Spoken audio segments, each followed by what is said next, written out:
Welcome student to part 2 of honey bee. अब इसमें 3 type की डिवीजन होती हैं, वर्कर्स, ड्रोन्स, क्वींस। जो वर्कर्स हैं उनके पास पोलन पॉकेट होती है on third pair of leg. Sterile female, ये स्मॉलेस्ट मेंबर होते हैं कॉलोनी के। डेवलपमेंट इनकी फर्टाइल एग से होती है एंड इनका जो मेन करेक्टरिस्टिक है वो है ओविपोजिटर हैव अ स्टिंग। ओविपोजिटर के पास पॉइजनस स्टिंग होती है और इसका माउथ पार्ट है वो अडाप्ट होता है नेक्टर कलेक्ट करने के लिए और मोल्टिंग वैक्स के लिए। अब एक चीज़ याद रखना कि इसका जो पॉइजनस ग्लैंड है वो यूज़ कहाँ पे होता है, ये इकोनॉमिक जोलॉजी का भी पार्ट है, तो प्लीज़ ये चैप्टर अच्छे से पढ़ना। Poisonous gland use in cure of rheumatoid arthritis and high BP.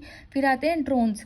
Drones की जो आंखें हैं वो लार्ज होती हैं, मैंडिबल्स भी लार्ज होते हैं, बट इनके पास कोई स्टिंग नहीं होता, कोई वैक्स ग्लैंड नहीं होता। ये सिर्फ फर्टिलाइज करने का काम करते हैं वर्जिन फीमेल को, और ये डेवलप होते हैं पार्थिनोजेनेटिकली फ्रॉम अनफर्टिलाइज्ड एग। फिर आती है queen. Queen is the only fertile female of the colony. और स्पेशल फूड क्या है, रॉयल जेली। लाइफ स्पैन इनका कितना है, 2 से 5 साल। और लार्वा कैसा है, हनी बी का ग्रब। ये बहुत इंपॉर्टेंट है, पढ़ लेना, larva of honey B is grub.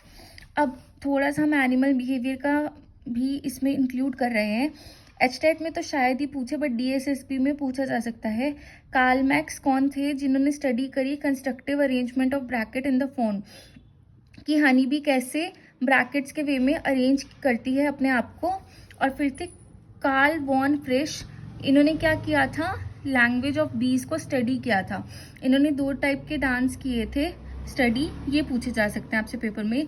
Round dance क्या होता है, टेल वैगिंग डांस क्या होता है। और कार्ल वॉन फ्रिश को नोबेल प्राइज मिला था 1973 में इस चीज के लिए। अब डांस जो है वो 2 टाइप का है, एक है राउंड डांस, एक है tail wagging dance. The source of food is near the hive. जो सोर्स है फूड का वो नियर द हाइव होता है 75 मीटर, और कोई इंडिकेशन नहीं होती डायरेक्शन ऑफ सोर्स की। और टेल वैगिंग डांस कब होता है, जब फूड का सोर्स 100,000 मीटर डिस्टेंस से ज़्यादा होता है। अब ये स्वार्मिंग करते हैं। स्वार्मिंग 2 टाइप की होती है, प्राइम स्वार्मिंग और second swarming. Anti tumour property होती है रॉयल जेली की। रॉयल जेली क्या सिक्रीट करती है, 2 ऑप्शंस हैं, एक ही देंगे, वो दोनों नहीं देंगे। Royal jelly secreted by worker maxillary gland या hypopharyngeal gland. Bee wax is secretory product of hypodermal gland of abdomen of worker bee. Honey bee keeps the nectar for some time in its crop. Crop क्या होता है, उनका पेट। Honey stored in the cells of comb. जैसे उनका जो वो होता है ना छत्ता, देखना अंदर से, उसमें ना प्रॉपर एक एक कॉम्ब होती है प्रॉपर शेप की, उसमें हनी स्टोर होता है। ये कम्युनिकेट करते हैं दूसरे member of colony by dance and sound. जो 2 डांस मैंने आपको ऊपर पढ़ाया है, राउंड डांस और tail wagging dance. It communicate with other member हो गया। अब जो सिल्क प्रोडक्शन है, सिल्क कैसे प्रोडक्ट होती है, salivary gland of caterpillar larva से। ये इससे रिलेटेड था तो मैंने इसमें कुछ एडिशनल चीज़ें ऐड कर दी।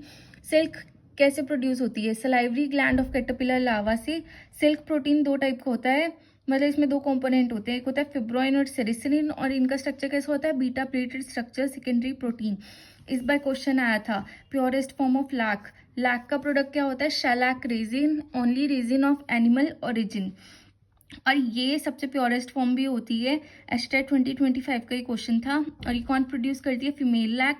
लैक इंसेक्ट का नाम क्या होता है, लेसिफर लाका और टकार्डिया लाका।